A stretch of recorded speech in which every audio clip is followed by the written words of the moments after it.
Ayon sa mga taga-Adams, kung kasama mo ang iyong nobyo o nobya, ay ipapasyal mo ito sa tinatawag nilang Lover's Peak. Nandito tayo ngayon sa Lover's Peak. Ito ang tinatawag naming Lover's Peak ng Adams. Bakit po tinawag na Lover's Peak? Kasi noon daw, yung mga naunang mga guests, mga pumupunta dito, nakapunta sila dito sa bundok na to. And nakita siguro nila yung kagandahan, parang conducive for mga daters, ganyan. Kaya tinawag siyang Lover's Peak. Ano po yung makikita natin dito sa taas? So, mula dito sa Lover's Peak, makikita mo ng 360 degrees yung mga bundok na pumapalibot sa buong Adams. Sa isang banda, makikita mo yung poblasyon. And sa isang point, makikita mo yung Sitio Malagap. And sa isang banda, makikita mo naman yung pinakamataas na bundok, yung Mount Palemlem. Yan ang pinakamataas na bundok as of the record sa buong Ilocos Norte. From that point, makikita mo ang mga ibang municipalities sa Ilocos Norte like Pagudpud, Balintawak, and as far as Burgos. So dyan makikita mo rin yung mga windmills sa langit.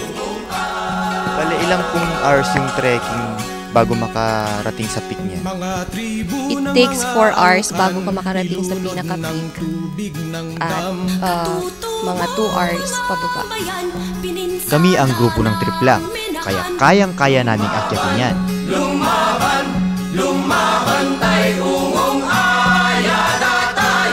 Matapos naming tingnan ang kagandahan ng Adams, ay bumaba na kami para pasyalan naman ang sentro nito.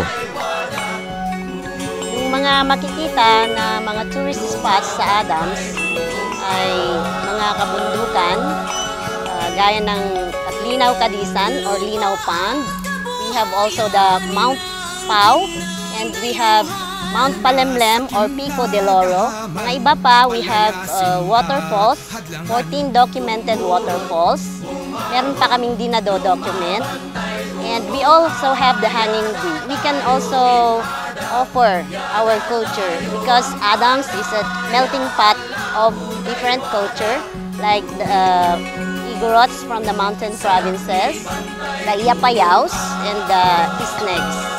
And we have also the Ilocano here. Habang namamasyal ako sa bayan ay nakita ko ang mga simbahan ng iba't ibang relihiyon. Maliit lang ang bayan ng Adams, pero mababait at masisipag ang mga tao dito. Right now, we are implementing the community-based sustainable tourism program. This is a program wherein it's a community-led and it's a community-focused. Mismo, ang komunidad ang nagwo-work para maisulong ang turismo. In the community organizing, we organize the people or groups of people which will immediately cater to the needs of the guests or the visitors, like the group of motorcycle drivers, the group of makers of products, group of food group, and the culture and arts group, and the homestay. Isa sa mga magagandang gawin dito sa Adams ay ang magbisikleta. Mga pwedeng tourism activities dito ay biking. Marami tayong mga, kung gusto nila ng off-road biking, lalong-lalo na, pwede. Aso!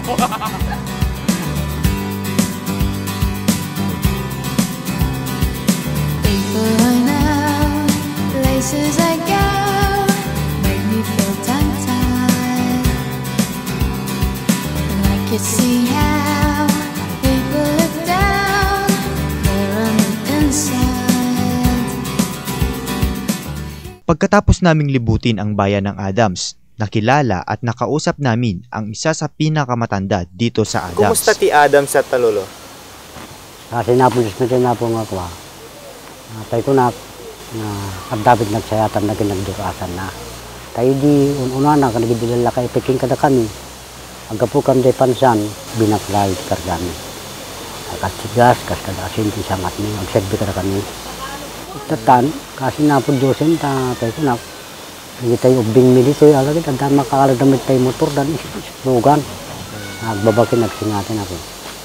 Hindi pa nawin niya ka diti pagbiyagan nga pangalalan niya ti kanenyo kada. Ay, kwapo. No, ti pagbiag ti apayo ti di apo. Gumakam niya po. Tiban bantay. Kahit di dyan nga uma, isot nagan na. Kauman ko na. Nung kada kami nga apayaw. Ngayon no Ilocano, uma ko na. Ngiti kaya nasa awen ti umalong? Di kahit nasa wenti yung mga po. Dalusan dang umain sa dapuuran sa amin mulaan ti pagay po. Dito ibang bantay. Buwan ako. Isot ti pangalam ni ti pagbiag ni. Hindi. Api di ka di nagkauna nanulong Adams tinagan na dito nga lugarin? Haan, ako. Nga tinagan na idi. Adan. Apay may nga sinok katanda? At tingan ng suktan na nga siguro apo. Dahil di apo Kapitan na Ginaldo nga imo na nakakita si Adam. Mabalin na ingamang nagsigubyan inalar ito sa spelling na apo. Si Adam skin Adan.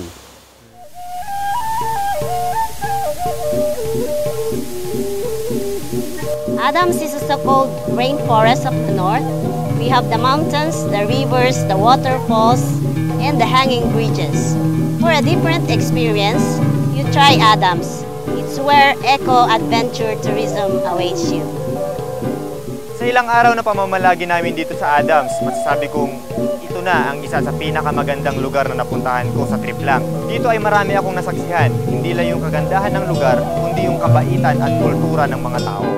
Sa mga mahilig sa adventure dyan, inaanyayahan ko kayong pasyalan ang Adams Ilocos Norte. Siguradong hindi kayo magsisi sa inyong makikita at mararanasan dito. Ginagawa namin to dahil trip lang!